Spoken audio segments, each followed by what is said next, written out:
Kamali ako. Okay. So, paliwanag ko na yung kung ano yung tipan. Okay? So, yung tipan ay may 5 bahagi. 5 mahalagang bahagi. Ano yung 5 mahalagang bahagi ng tipan? Una, sino ba ang in charge? Pag sinabing sino ang in charge, sino ba ang nasusunod sa pamahalaan? Ang dapat na masunod. Sa simbahan, sino ba? Sa pamilya, sino ba? Sa buhay ng isang tao, sino ba? So, ang sagot dyan, ang Diyos ang dapat na masunod at ang kanyang salita. So, kung hindi siya ang susunod sa isang gobyerno, sa isang bansa, sa isang pamahalaan, ang pamahalaan na yan ay magsasuffer ng kaparusahan. Kilalanin niya man o hindi. Ganon din sa simbahan, ganon din sa pamilya, ganon din sa buhay ng isang tao. Kaya napakalaga mga anak. Arcel, Asriel, Abby, sino ang susunod sa inyong buhay? Kayo o ang Diyos? Dahil ako, mawawala ako. Pag nawala na ako, paano na kayo? Pero kung maintindihan nyo kung sinong dapat na masunod sa inyong buhay, kahit wala ako, magiging mabuti ang inyong buhay. Pero kung hindi malinaw sa inyo kung sinong masusunod, tapos sinusunod yung sarili nyo, tibiyakin ko sa inyo, malungkot man sa akin bilang ama, kapahamakan ang inyong pupuntahan. So, yun ang unang mahalaga sa tipan, sino ba ang dapat na masunod? Pangalawa ay yung representative. Paano ba paliwanag yun? Ang Diyos, totoo siya masusunod, pero meron siyang itinilaga na tao o pamahalaan para maipakita yung kanyang kapangyarihan.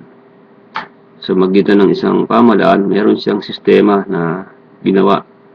So, kung magitan ng tinatawag na representative government, yung mga hinalala ng tao, so yun, pag sila yung naupo sa posisyon, tapos sila yung papatakbo ng bayan, so dapat silang sundin sapagkat ang kanilang kapangyarihan ay galing sa Diyos. Sa simbahan, of course, yung pastor, diba? Sa pamilya, yung tatay, okay? Ngayon, sa individual, of course, sarili mo, okay?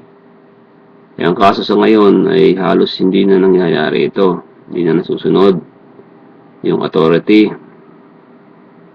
Ngayon. So ngayon ay kumbaga ang tao mga rebelde. So huwag kayong gumaya doon. Okay?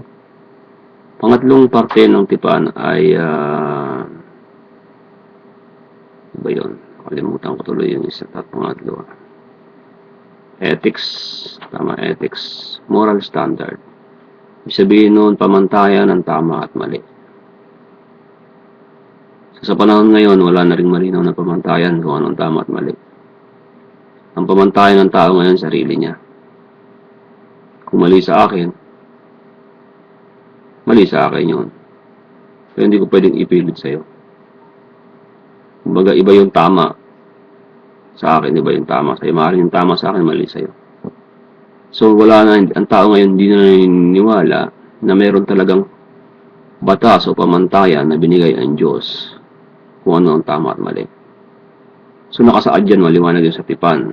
Maliwanag yan sa buong Book of Moses, Genesis, Exodus, Leviticus, Numbers, Deuteronomy. Maliwanag yan kung anong pamantayan. Kung gusto niyo mas malig-igsi pa yung Deuteronomy, mismo tipan din yun, basahin yung Deuteronomy. 34 chapters lang yan. So, andun yung pamantayan. Kung gusto niyo mas maigsi, yung 10 utos.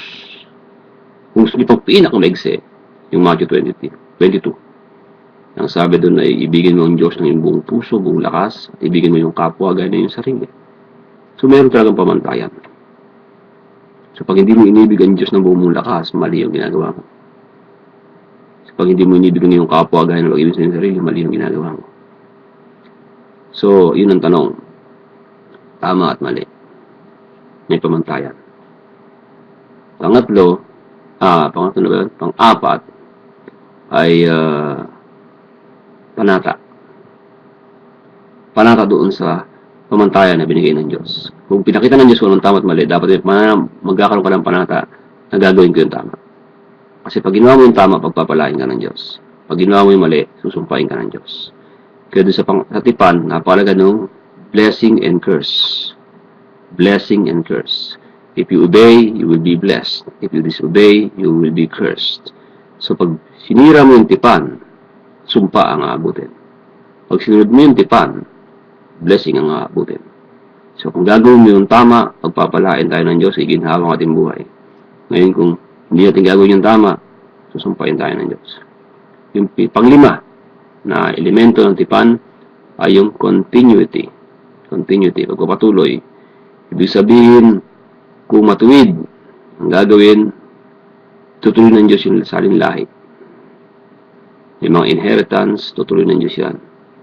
Pero kung liko, puputulin ng Panginoon.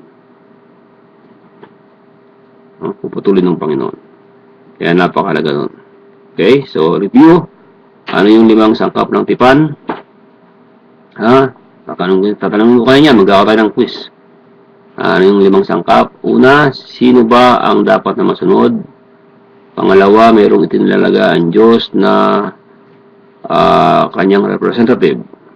Okay? Pangatlo, mayroong pamantayan ng tama at mali. Pang-apat, mayroong sumpa at pagbapala. At pang-5, mayroong pangako ng pagpapatuloy kung susunod. Kung hindi susunod, puputulin ng Panginoon. Okay? So, i-memorize nyo yan. Memorize nyo Deuteronomy 29 verse 9 at i-memorize nyo yung 5 sangkap ng tipan sapagkat sa mga susunod na video yan ang ating pag-aaralan. Pagpalain kayo mga anak. Kapayapaan, kaginawan, kalayaan, at ano pa ba? Okay. God bless you. Gandang umaga.